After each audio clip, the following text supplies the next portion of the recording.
Yuna attempts to cheer him up in this, the most infamous scene from Final Fantasy X. Now, I could say that this scene is a great example of how much the voice acting in this game sucks, and it is, but I still can't imagine how this scene was any less awkward and stupid in the original Japanese.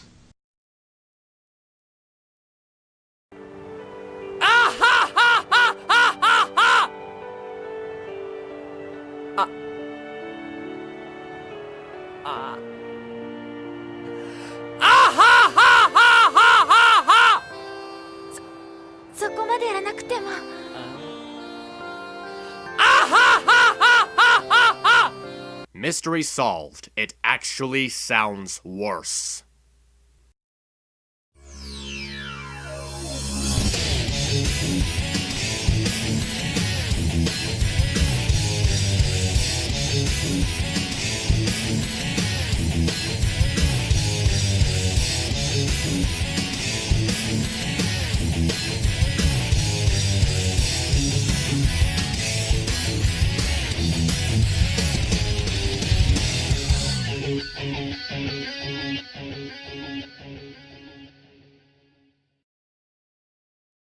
With all the hype surrounding Final Fantasy XV, I started to feel the need to revisit a certain earlier entry in the series. I figured that while I would wait for someone to give me a shot at borrowing 15 for free, I'd be able to take on a game that everyone has renowned as a beloved classic for so long, Final Fantasy X.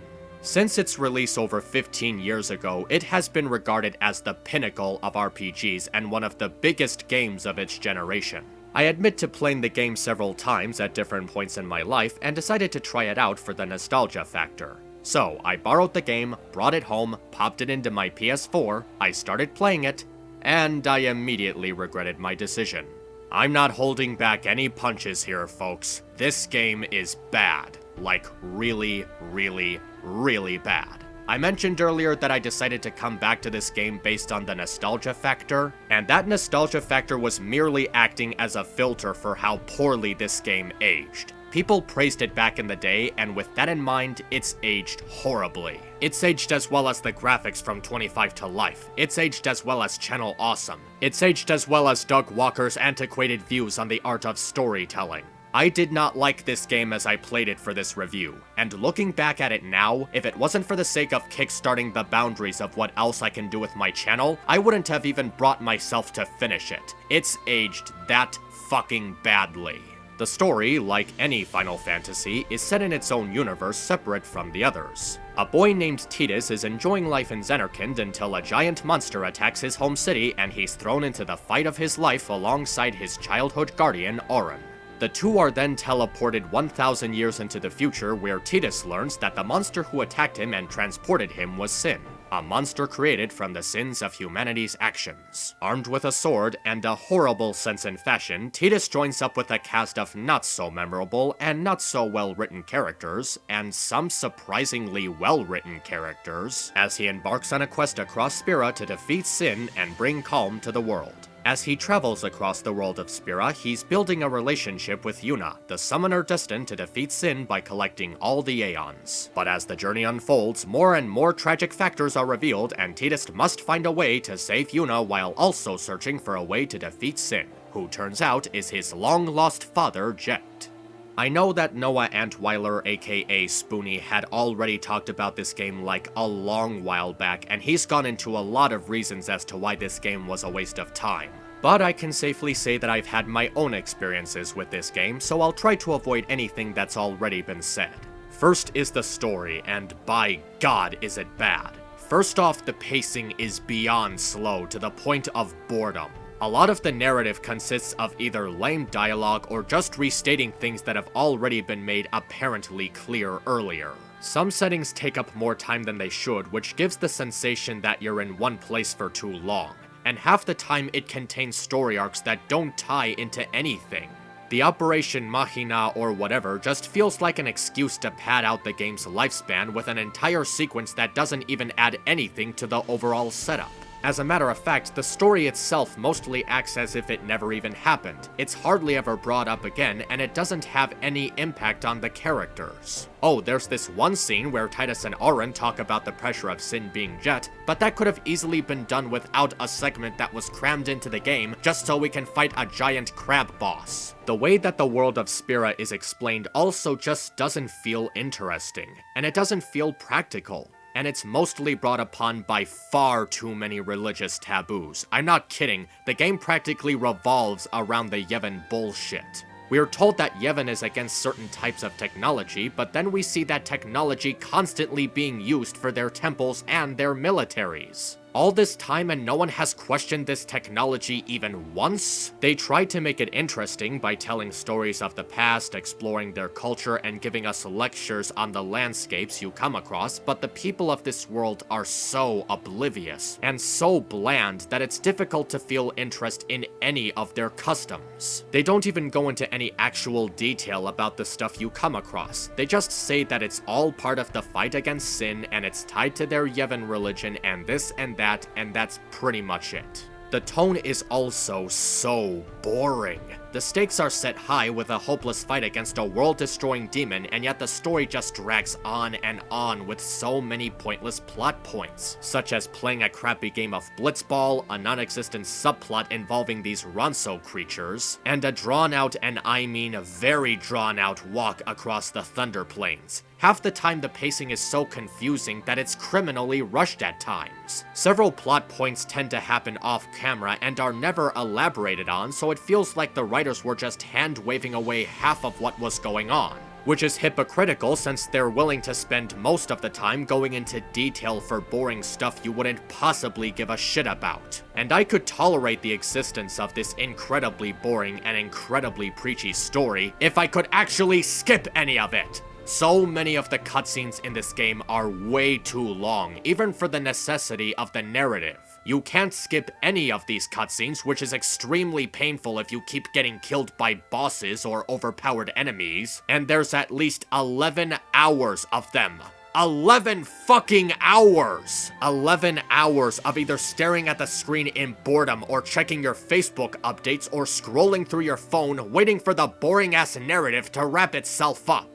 Even if you try spamming the X button to skip over dialogue, several segments contain the camera pandering around for a failed attempt at dramatic effect and characters using body language. Those can't be skipped either, so the X button spam ends up being a useless mechanic. Even the body language itself mostly consists of recycled and awkward moving animations for the characters' models. Hell, half the time you can't even pause the cutscenes to look for the option to skip the cutscenes. If there is a way to skip these god-awful cutscenes, I should be able to look for it. I know I'll find it someday, I swear, with Yevon as my sole witness. And what's truly bad about this story is that hardly any of the characters are interesting or likable enough to provide any charm to get the player to give a shit about anything that's going on.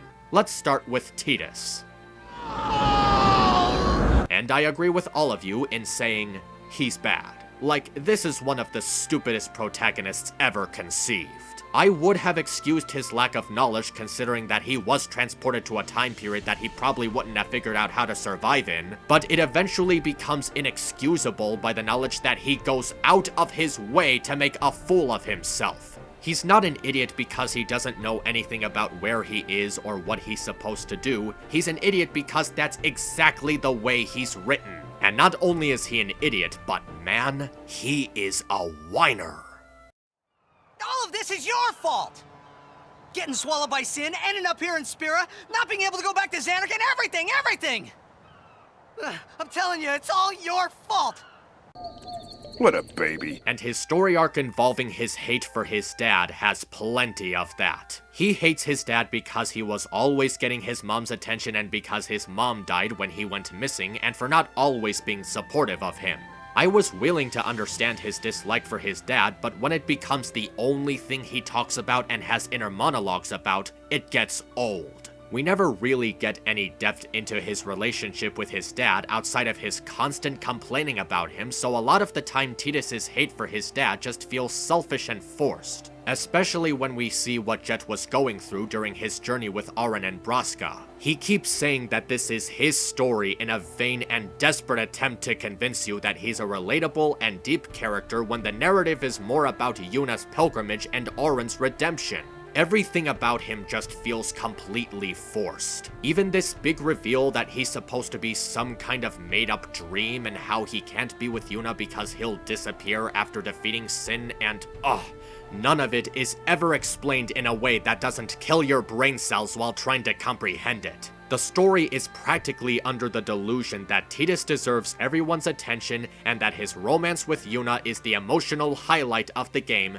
and that it should be celebrated as the pinnacle of good writing. It's not. It's really not. And knowing that over half of the game revolves around this is inexcusable. But I can't entirely blame Tidus for the bad story here because to his credit, a lot of the other characters aren't much better.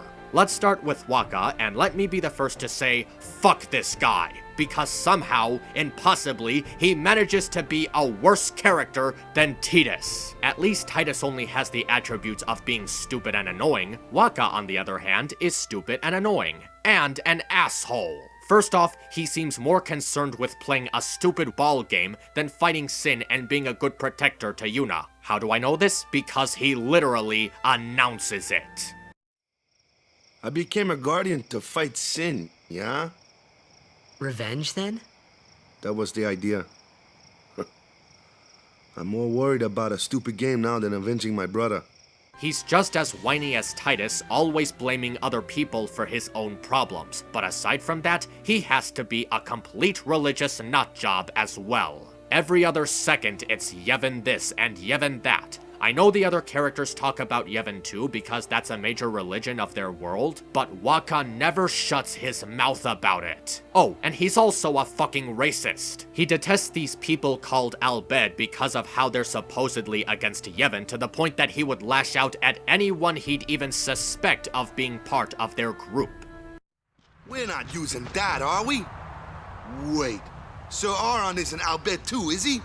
Another thing that just irks me about Wakka is how he tries to be sympathetic by getting his dead brother brought up a lot. But here's the thing, his horrible attitude is given to us immediately following this backstory, the thing that's supposed to make us feel sorry for him.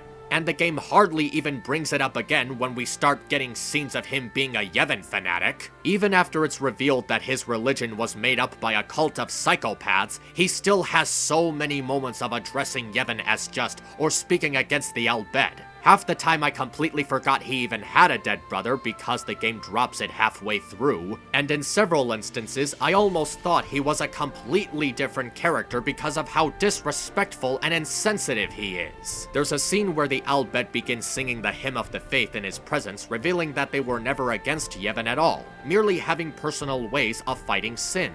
This could have been a good moment for him, where he realizes that all of his hate for the Al-Bhed was out of blind rage that clouded his judgment, and this realization would lead him to rethink how he talks about the Al-Bhed. But instead, what does he do after they're forced to abandon and destroy their home?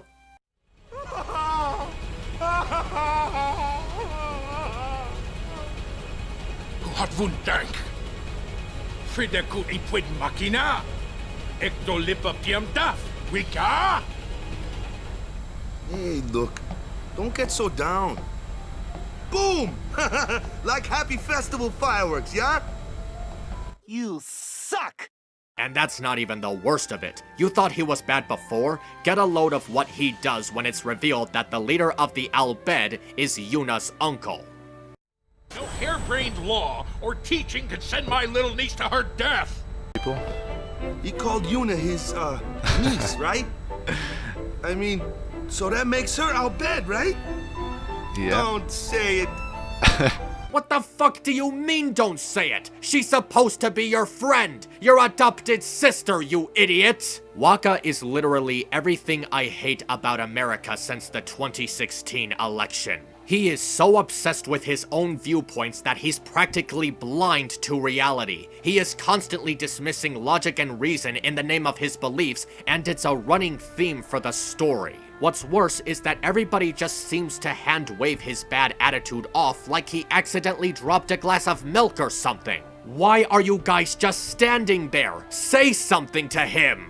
And speaking of the I'll bet, their motivations don't really make any sense. I mean, okay, you want to prevent summoners from killing themselves and stop people from dying, but here's the thing, they're actively allowing people to die by preventing them from fighting sin. Half the time, they themselves are killing people by going after them with Gatling guns and explosives and killer robots. For fuck's sake, one of the boss fights gives the I'll bet a chance to kill Yuna. You know, the girl who's supposed to be family to their leader, the exact same woman they've been going out of their ways to keep safe?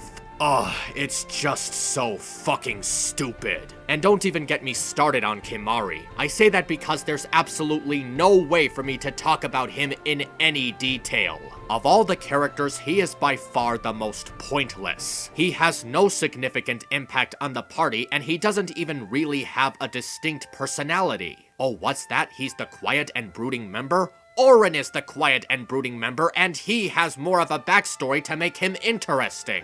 Kimari doesn't even interact with the cast to feel more involved in the plot. He just stands there doing nothing. Literally, his only character arc is getting into dick measuring contests with his two brothers because he lost his horn or something like that. And once that's resolved, what does he offer to the story? Nothing. There is no reason for him to be here. He's just a walking physical fabrication of air. As for Seymour, you know this is gonna be fun to talk about with a hairstyle like that. Everything about Seymour is so over the top that I just find some sense of enjoyment in it. I really shouldn't like him, but I just have so much fun with the guy because he is such a ham. His design is just so embarrassing in all the right ways, from his impossible blue hair antlers to his always revealing open robe. The voice actor just makes it so much more juicy to listen to. The tone of his voice combined with such obsessively uncanny dialogue just oozes Christopher Walken vibes of awkward enjoyment. He talks like he's some kind of proper English gentleman or a holy maester, which makes sense since he is that in the story.